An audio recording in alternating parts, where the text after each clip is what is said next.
Wir reagieren heute auf ein ganz besonderes Setup. Und zwar ist das von dem Streamer Love oder keine Ahnung, wie man den ausspricht, Mann. Er ist 19 Jahre und zeigt uns heute in diesem Video sein 30.000 € Setup. Das ist sein drittes Setup, was er hier auf seinem YouTube-Kanal zeigt. Und vielleicht kennen die einen oder anderen die zwei davor schon. Denn die Setups sind immer sehr viral gegangen, da nämlich sein Setup immer sehr besonders ist. Weil das Placement von den Monitoren und so weiter und so fort macht er immer ein bisschen anders. Und ich glaube, das hat er bei diesem Setup genauso gemacht. Ich würde sagen, wir gehen rein in das Video. Alright, let's go.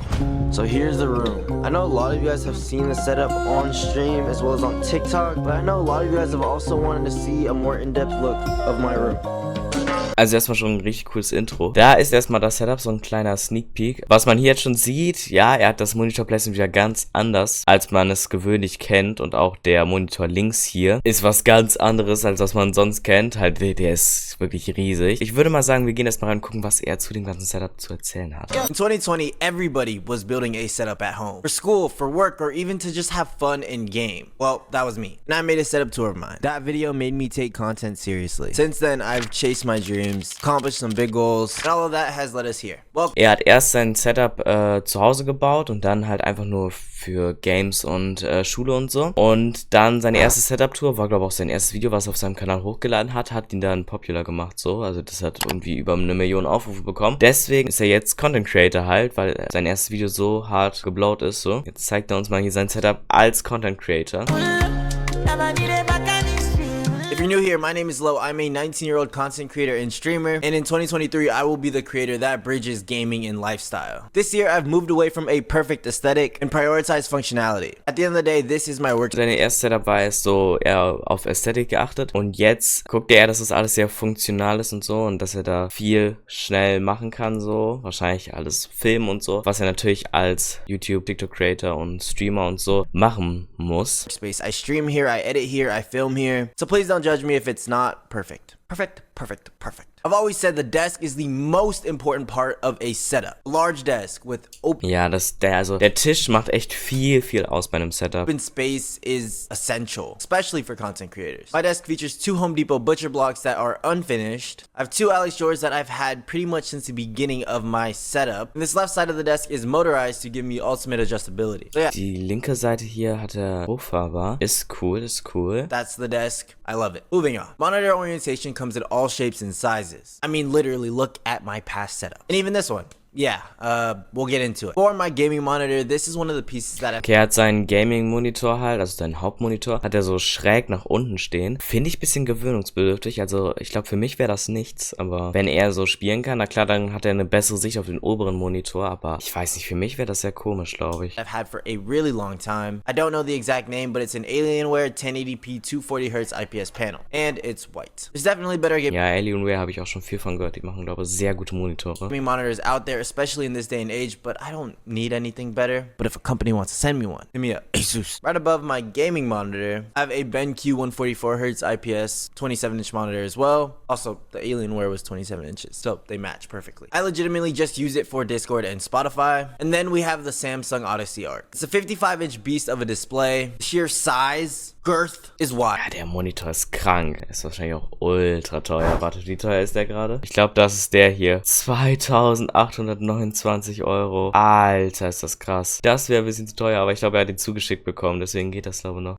And it's not cheap either. $3,500. Yeah, good thing I didn't have to pay that. Overall, it's really cool and eye-catching, but I can't say it's super practical. But I do like it. My wallpaper is from Wallpaper Engine, as I'm sure you can assume. And I could tell you, but I could also tell you to go to my Twitch chat and type !wallpaper and you get the same answer. So yeah, go do that. There's a ton of different ways to mount your monitors, and there's not a right way or a wrong way. Actually, I lied. There's definitely some wrong ways, but there's multiple right ways. Here's how I do it. I try to limit how many things I have mounted to the desk. If a desk has a ton of mounts, it just looks kind of weird. But yeah, I use a Vivo extra tall monitor mount, but I take off the 3rd pole, so it's just 2 poles stacked on each other. And then of course the 2 monitors are mounted, but I bought a 3rd monitor mount. The extra monitor mount is basically my overhead mount now. And the Arc is not mounted on a monitor mount. I'd be too scared to mount that thing. Den großen Monitor, den würde ich auch einfach auf den Fuß lassen, weil ich glaube, so eine 40 € Monitorhalterung zu holen, boah, das ist schon, da muss man schon mutig für sein. It's at least 100 pounds. Let's talk about what peripherals I use. Peripherals are of what you use to interact with your computer. It needs to feel good, improve your experience, and maybe even give you a competitive advantage. So let's go through what I have / use. I'm very picky with my mice, but my daily driver is a G Pro Superlight with BTL grips and Boah, die Maus sieht cool aus. Tiger Ice mouse feet. It's really hard for me to switch from this. I've tried multiple other mice. I have a Viper Ultimate, which is pretty much just there to look. Guck mal, das ist halt einfach, wenn du reich bist. Guck mal, wer 2 Mäuse auf seinem Setup hat, dann musst du halt einfach reich sein. It's pretty much just there to look good. We got Kilo on it. We got a low logo on it. Custom painted. Yeah, there's a little scratch on it. I don't even know how that happened. I don't even use it. Big shout out to Nacho Customs though. He is mad talented. And if you guys are looking for a custom mouse, go hit him up. The last mouse that I have is the Tens mouse. So I have the box right here, but I don't. Noch eine dritte Maus, na klar. But on the box, it shows that I bought the small one, which was a big mistake. My hand's too big. It's skinny, but it's big. Okay, pause. Not like that, not like that, not like that. Anyways, Tens, if you're watching this, please send me a medium or find a mouse. Thank you. I will use it because I actually like the mouse. It's just too small. All right, keyboards. I can talk about this forever. I have close to Junge, wie viele Custom-Tastaturen hat er da bitte? Aber Custom-Tastaturen finde ich immer, die sehen eigentlich immer geil aus. Ich habe auch mal überlegt, mir eine zu machen. Ja, müsste ich vielleicht mal machen. Vielleicht kommt auch mal ein Video dazu. 20 high ground keyboards on my keyboard shelf. Oh, noch mehr, Alter. And in boxes. Maybe I can do a full video on my collection, but I'll show you my 2 favorite as of now. We got the Summit 65. Ja, die sieht krank aus. Die sieht richtig cool aus. I switched the keycaps on this just to fit the winter theme, but honestly, this keyboard is wild. For a pre-built keyboard out of the box, $290, and you're not gonna wait 7 months to get it off of a group buy, I'd say it's pretty good, especially for high ground's first shot at making a keyboard like this. This is my second favorite keyboard right now. What you're looking at is a White Gundam keyboard, also from High Ground. It's not a Oh, das fühle ich irgendwie nicht so krass, weil diese blau-rot-gelben Switches an der Seite ist nicht so meins. Da würde ich das andere eher nehmen. Summit keyboard, so this one is much cheaper. They're both modded and sound great.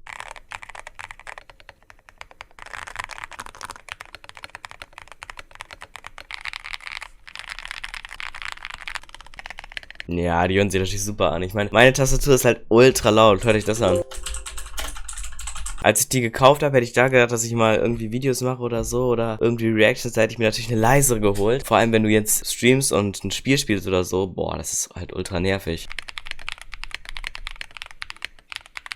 But honestly, out of the box, they sound really good as well. I definitely recommend. My current mousepad is also from High Ground. It's part of their Gundam collection as well. It's like this blueprint themed desk mat, and it looks so good on a wood countertop. And then on my other desk that I usually film unboxing. Ja, diese Mauspads mit so einem Design drauf oder so, finde ich schon fast cooler eigentlich als die normalen mit zum Beispiel LEDs an den Seiten oder so. Die sehen echt geil aus, finde ich. Or just other videos on. I have High Ground's Black Ice mousepad. Moving on to my headset. I've jumped around a bit, but I've always gone back to the DT990s, mainly because they're open back and I can hear my environment. But recently I've been using these JBL Quantums, specifically the 100T version. They're pretty nice though and I can't complain, and I love that they make the sound that the JBL speakers make when you... Also ich habe noch nie JBL Kopfhörer oder so getestet oder überhaupt im Markt oder so gesehen, aber viele, die haben, sagen, dass die echt gut sein sollen, also ja. Ich meine, JBL kennt man natürlich auch so für Ton und so, also ich kann mir vorstellen, dass die echt cool sind. You turn them on, and yeah, definitely want to try some more headsets in the future. So, my mic, the one I'm talking into right now, it's the Shure SM7B. Ja, mit dem Shure SM7B kann man natürlich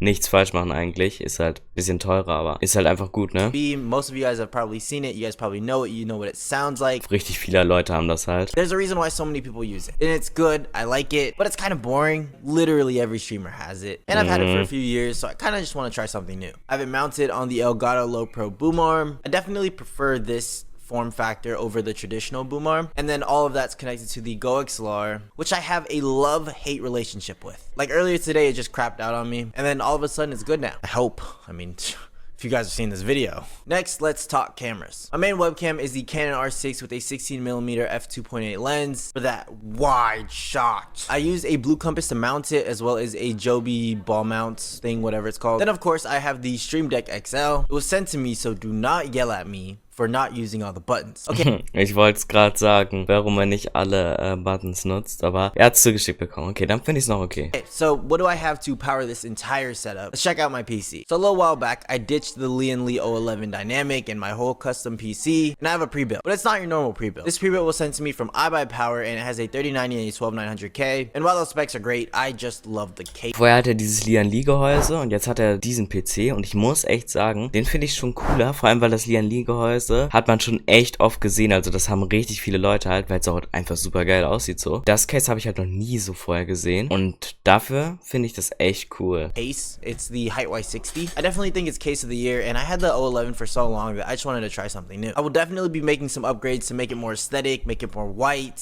Expect the video soon. Alright, now let's talk about lighting. Our main light is the Elgato Keylight Mini. Ich wusste gar nicht, dass es ein Keylight Mini gibt. Krass. Aber wie er das hier an dem Rohr festgemacht hat, finde ich cool. How I have it mounted. It just makes it cleaner and there's less clutter on the desk. I have another keylight on the other side as well as this mount. Ja, das habe ich jetzt auch. I just use this for TikTok. I don't actually use it normally. Then I have this desk light that I really like. It's more of like a reading light, but I don't read. It definitely reduces strain on my eyes, especially because my eyesight has gotten so bad since I became a full-time streamer. Moving on, I think accessories are what makes a good setup a great setup. Of course, plants can add to your setup, but I think the best accessories are like small things that you've gained. Der Basketball sieht krass aus. And you've collected over time. I think aber auch diese ganzen Sachen, die er da rumstehen hat, die Figuren und so. Finde ich cool, finde ich cool. Decorating a setup just to decorate a setup kind of has no meaning and it kind of just feels bland and you'll get bored of it. I don't know, that's just me. There's also this. Es macht das Setup halt besonders so, mehr unique und so. This calendar. I got it from Amazon if anyone was wondering. I mean, it's just a calendar. It is pretty aesthetic. Ja, aber der Kalender sieht richtig geil aus, finde ich. Also der passt da super gut rein. Alright, let's talk about my beautiful white Mavix chair. I'm coming up on 2 years with this thing. I am sponsored by Mavix. That's why I have this super cool custom headrest. But seriously, I really do love these chairs. From the aesthetic to the comfort, it just fits me. So if you're interested, the link in my bio will save you some cash. Diesen Mavix Chair habe ich bis jetzt eigentlich nur bei Leuten in Amerika gesehen. So, ich weiß nicht, ob der in Europa oder so schon so krass verbreitet ist. Auf jeden Fall sieht der cool aus, so. Obviously, I game and stream on my PC, but when it comes to editing, it's a completely different story. I love Final Cut Pro, and the new Macs have gotten so good.